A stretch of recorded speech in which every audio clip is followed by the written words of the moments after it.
মৌদগল্য গোত্র।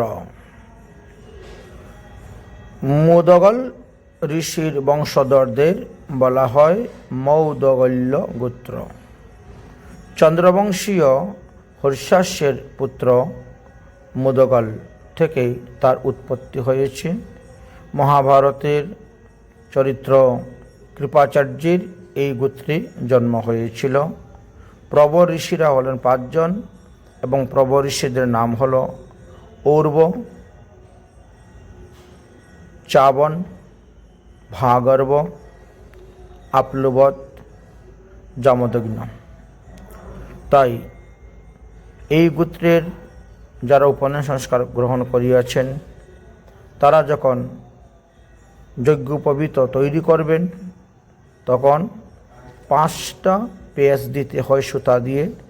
এই 5 জন ঋষির পর্ব নাম উচ্চারণ করে দিতে হবে।